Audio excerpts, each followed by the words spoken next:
In this video, we're going to show you self-massage for a sports hernia using a foam roller.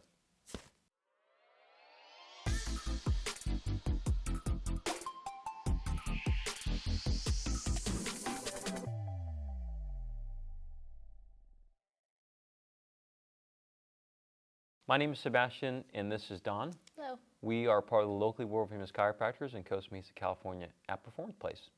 So we're going to get right into it today. We should probably mention before, a sports hernia is right into this region here, upper abdominal area, sometimes down to here, sometimes on the backside. We have a ton of videos on our channel on sports hernia already, so if you're wondering exactly what it is, you should probably go to those first. Absolutely. So let's get into the foam roller self-massage. Beautiful. I'm going to take you through the first one. Of course you will. You don't want to do it because it's painful.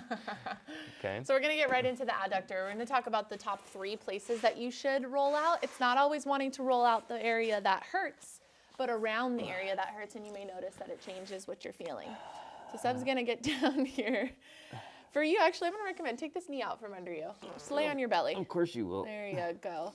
And so you start at the bottom part of the knee because we don't want to get too close to the injury area here. Okay, and instead of rolling up and down, keep that knee bent and just kick the side of your heel up to the ceiling. There you go, rotating in and out of the different spots. Why do people do this to themselves?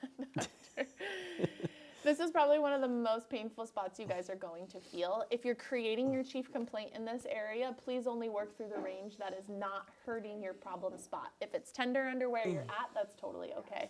Maybe roll down a little bit more, find a nice other spot, and do a couple more here. If you guys watch your other videos, you're going to notice that we usually start the video with, would you like to start first? Because we really don't know who's starting first, but I'm sure she had this in mind today. I didn't. Awesome. So adductor, work your way from the knee.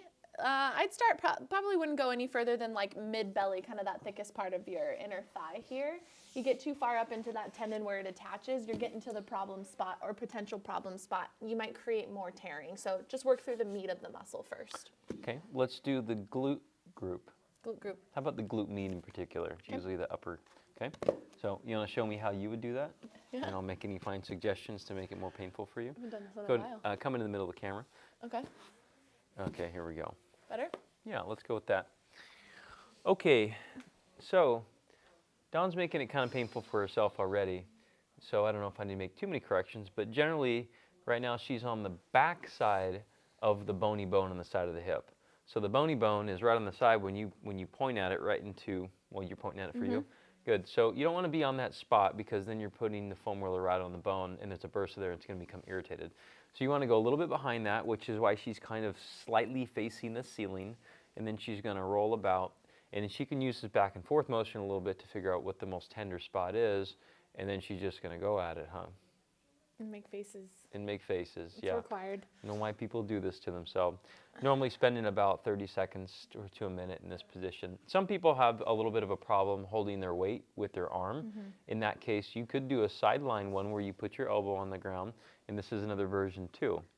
Okay, or if you just need to, just take a break.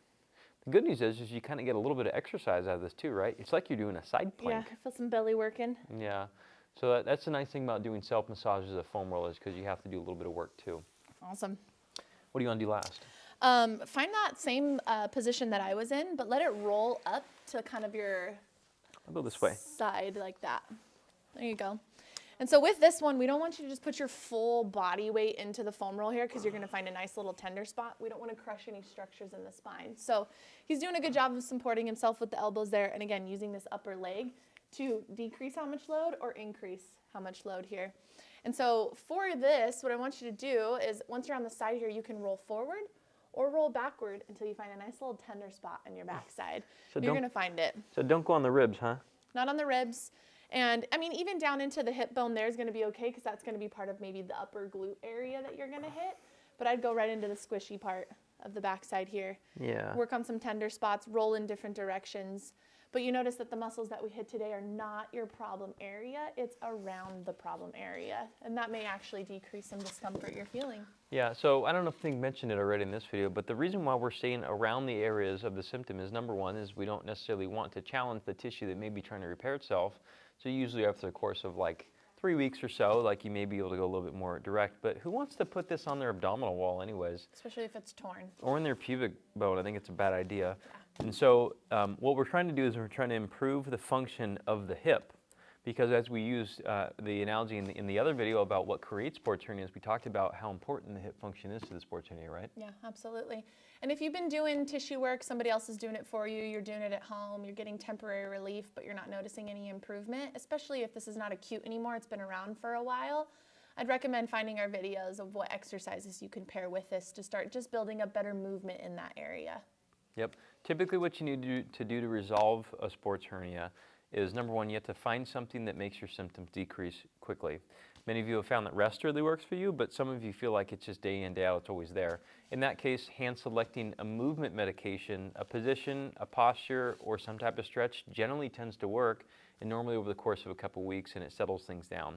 Then we got to go into step 2, which is getting the right corrective exercise for you. Absolutely. And if you don't know how to take yourself through these steps, we are happy to help you through it. We can do that virtually or in person. Set up a discovery call just to make sure that we're the right fit for you first, and we'd be happy to help guide you in the right direction. Yep. If you like this channel, subscribe, like this video, and please use the search bar on the channel to make sure you're finding all the sports hernia videos. We even have a massive playlist on it. We'll see you next time.